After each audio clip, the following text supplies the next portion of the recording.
Aujourd'hui, je vous parle d'un sujet dont on parle que très rarement dans le monde entrepreneurial, les gens qui veulent poursuivre leurs rêves, se lancer en affaires ou faire leur différence.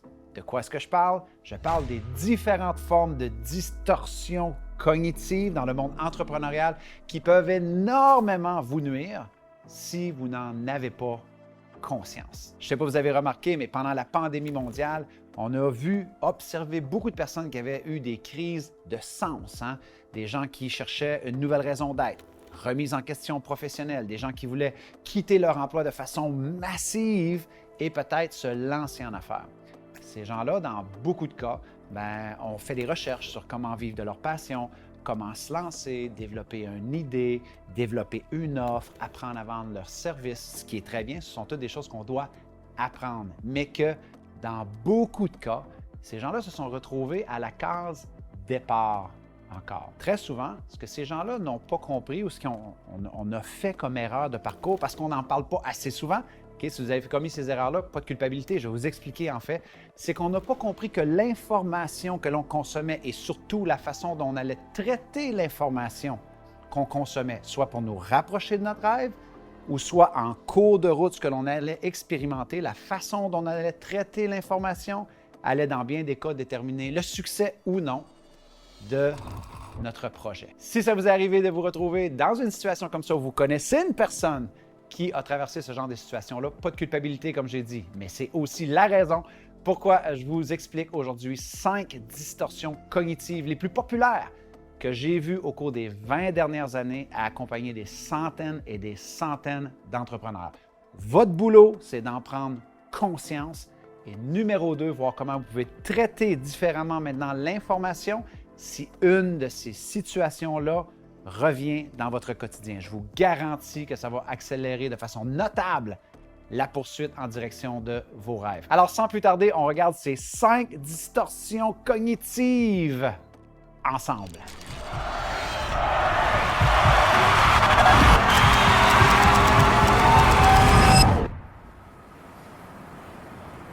Alors, avant d'aller de l'avant avec ces 5 distorsions cognitives, je vous rappelle que vous pouvez toujours vous inscrire à notre chaîne YouTube. Simplement cliquez vous inscrire ou la petite cloche juste ici, bing bong, pour être les premiers informés dès qu'on libère une prochaine vidéo.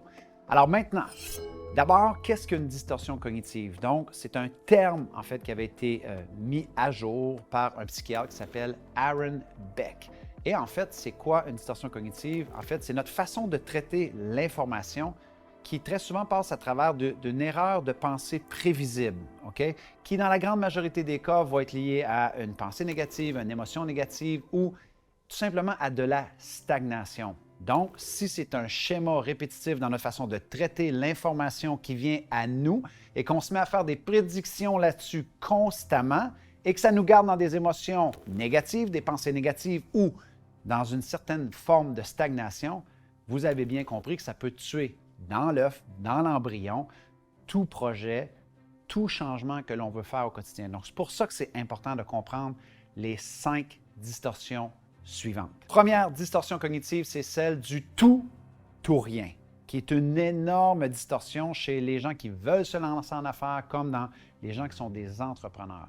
Donc, dans les deux cas, il faut vraiment bien comprendre que, si on décide de rien faire, qui va souvent s'adresser à des perfectionnistes, ils ont plein d'idées, ils ont plein de projets, mais ils ne savent pas quel choisir.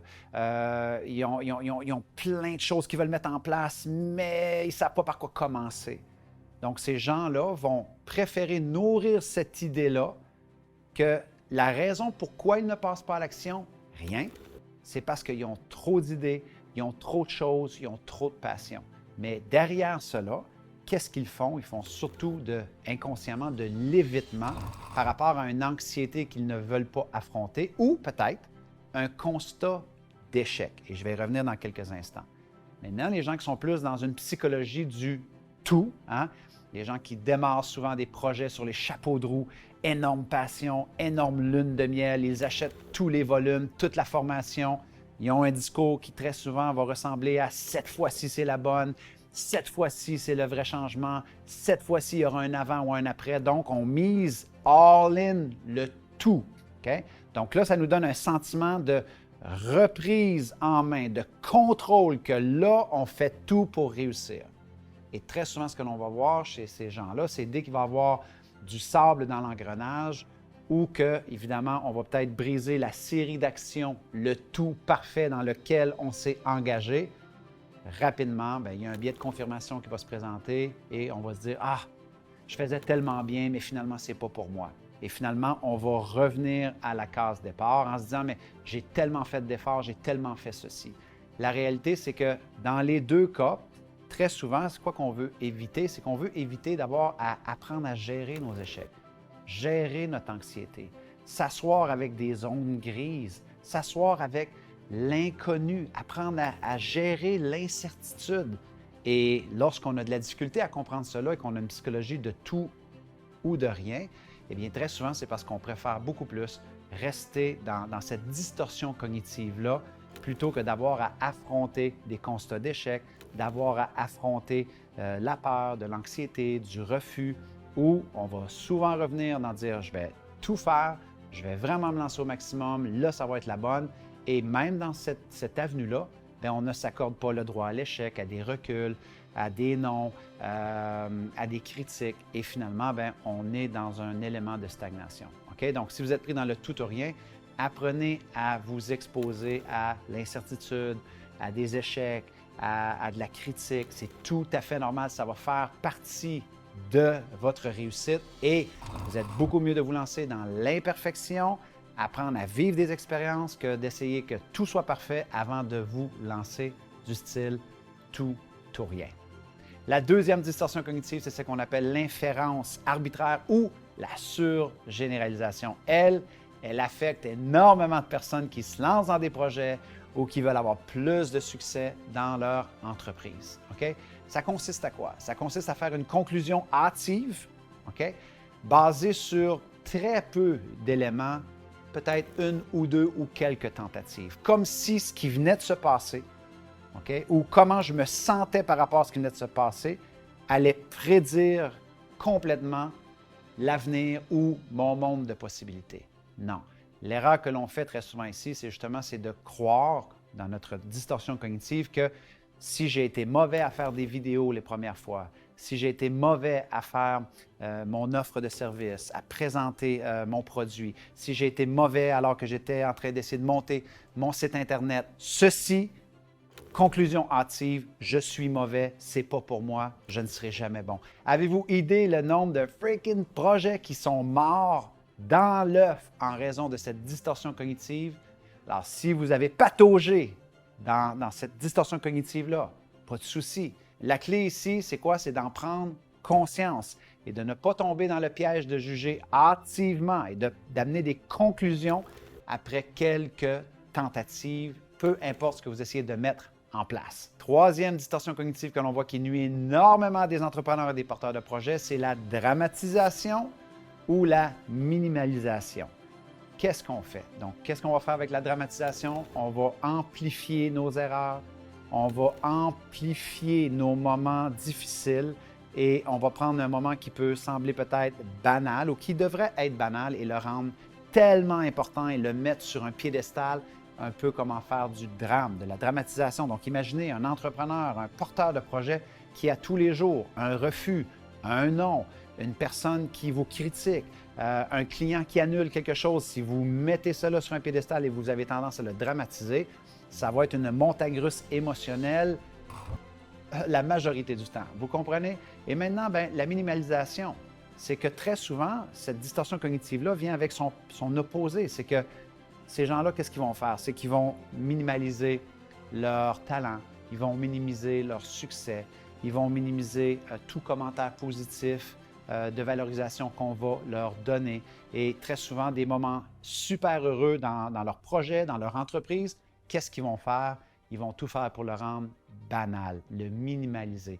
Ici, je ne suis pas en train de vous parler d'humilité, OK? Mais très souvent, il faut aussi être capable, oui, d'être humble, mais d'être capable aussi de valoriser nos succès, valoriser nos progrès et de célébrer nos bons coups et nos fiertés. Si on ne fait pas ça, je vous garantis que cette distorsion cognitive-là va vous amener dans une montagne russe émotionnelle très difficile à gérer dans la poursuite de vos rêves. La quatrième, c'est celle de la distorsion cognitive qui s'appelle la personnalisation. Alors, dans ce cas-là, qu'est-ce qu'on fait?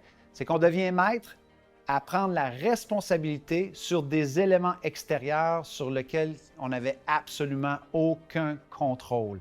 Même chose sur ce que les gens pensent de nous, leur façon d'agir, on va penser que c'est lié à nous. Donc finalement, on finit par tout personnaliser. Alors avez-vous une idée? Le nombre de stress, de culpabilité, de croyances que les gens nous veulent du bien ou du mal, ou que si ceci arrive, c'est de ma faute, eh bien, on finit par voyager avec une énorme lourdeur en direction de son projet, en direction de l'actualisation de soi-même. Et très souvent, c'est un peu comme vouloir faire avancer son potentiel, mais en appuyant sur les freins. Pourquoi? Parce qu'on prend tout personnel, on pense que tout est de notre faute, alors que c'est une mauvaise façon de regarder l'information, ce n'est pas la bonne lentille. Parce que rappelez-vous au début de la vidéo, hein, c'est quoi une distorsion cognitive? C'est notre façon de traiter l'information basée justement sur des prévisions de pensée qui nous mènent souvent juste à un constat négatif, émotion négative, pensée négative ou stagnation. Donc, imaginez de toujours prendre les choses personnelles.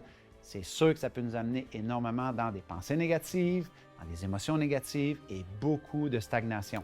Et c'est certainement pas une chose qu'on veut qui nous arrive quand on est en direction de nos projets, nos rêves ou d'une entreprise qui nous fait vraiment vibrer. La cinquième distorsion cognitive qui nuit énormément à des projets que vous voulez mettre en place, des entrepreneurs qui veulent avoir davantage de succès, c'est celle qu'on appelle les fausses obligations. Donc, de quoi est-ce qu'on parle ici? Ce sont les attentes irréalistes que vous avez envers vous-même ou envers vos collaborateurs sans même avoir fait une analyse lucide des ressources auxquelles vous avez accès. Et ça, dans le monde entrepreneurial, c'est un véritable fléau. Des gens qui se lancent en affaires, qui lancent leur projet ou même dans leur entreprise actuelle, qui sont pris dans la distorsion cognitive de fausses obligations, des « je dois »,« je devrais »,« il faut ». Oui, mais toutes ces « je dois »,« je devrais »,« il faut », c'est que c'est irréaliste. Tu n'as pas les ressources encore. Donc, une bonne stratégie, c'est toujours de plutôt que de dire comme des centaines d'entrepreneurs que je coach, quand ils arrivent à moi, ils vont souvent dire « je le ferais bien, mais je n'ai pas les ressources ». Donc, ils vont s'empêcher de le faire et ils oublient que le vrai cadeau, c'est quoi? C'est de se poser la question, avec les ressources dont je dispose, de façon réaliste, quelles peuvent être les attentes pour le faire dans un « wow », dans quelque chose d'exceptionnel, mais avec les ressources réalistes dont on dispose. À défaut de comprendre ça, je peux vous garantir que les fausses obligations vont créer un océan de culpabilité, de déception, de démotivation, de découragement et surtout de ce sentiment-là hallucinant de ne jamais se sentir suffisamment à la hauteur, de se demander si on est assez. Et c'est le pire des ressentiments à se sentir dedans lorsqu'on est à la poursuite d'un objectif ou d'une entreprise qui nous fait vraiment vibrer. Alors, votre boulot, c'est de vous assurer de faire une bonne analyse réaliste des ressources en place et de ne pas être dans les fausses obligations. Je dois, il faut, je devrais, alors que vous n'avez pas ces ressources-là pour le moment. Posez-vous plus la question, comment est-ce que je peux le faire avec les ressources dont je dispose maintenant? Alors voilà les amis, alors j'espère qu'il y a une de ces distorsions cognitives qui va peut-être vous aider à faire une meilleure lecture de l'information et à reconnaître si vous vous retrouvez dans une de ces trappes-là, la personnalisation, les fausses obligations, la dramatisation ou la minimalisation. Où est-ce que vous vous retrouvez le plus? Est-ce que c'est dans l'inférence arbitraire? Est-ce que c'est dans le tout ou rien? Je serais extrêmement heureux de lire vos commentaires sous cette vidéo-là, de voir est-ce qu'il y en a une qui vous parle plus que l'autre. Je peux vous dire une chose, avec les centaines d'entrepreneurs que j'accompagne depuis maintenant plus de 20 ans, très souvent, ils sont aux prises avec une ou plusieurs de ces distorsions cognitives-là. Et à partir du moment où ils en prennent conscience, parce que c'est ça votre boulot, et voir comment vous pouvez éviter de tomber davantage dans ces trappes-là, je peux vous garantir que vous allez gagner en agilité dans la mise en action de vos projets, vos objectifs et vos rêves les plus grands. Alors voilà mes amis, alors c'est toujours un grand plaisir, j'ai hâte de lire vos commentaires, voir en quoi cette vidéo-là vous apporte de la valeur. Et en ce qui me concerne, il me reste tout simplement à vous dire jusqu'à notre prochaine communication. Soyez reconnaissants, reconnaissantes, célébrez la magie d'aujourd'hui. Malgré tous les défis, il y a tellement de magie à être reconnaissant pour. Et merci de tout cœur de faire partie de ces gens-là qui ont le courage, parce que ça en prend, de vouloir bâtir un monde meilleur. C'était votre ami Martin qui vous dit au revoir tout le monde.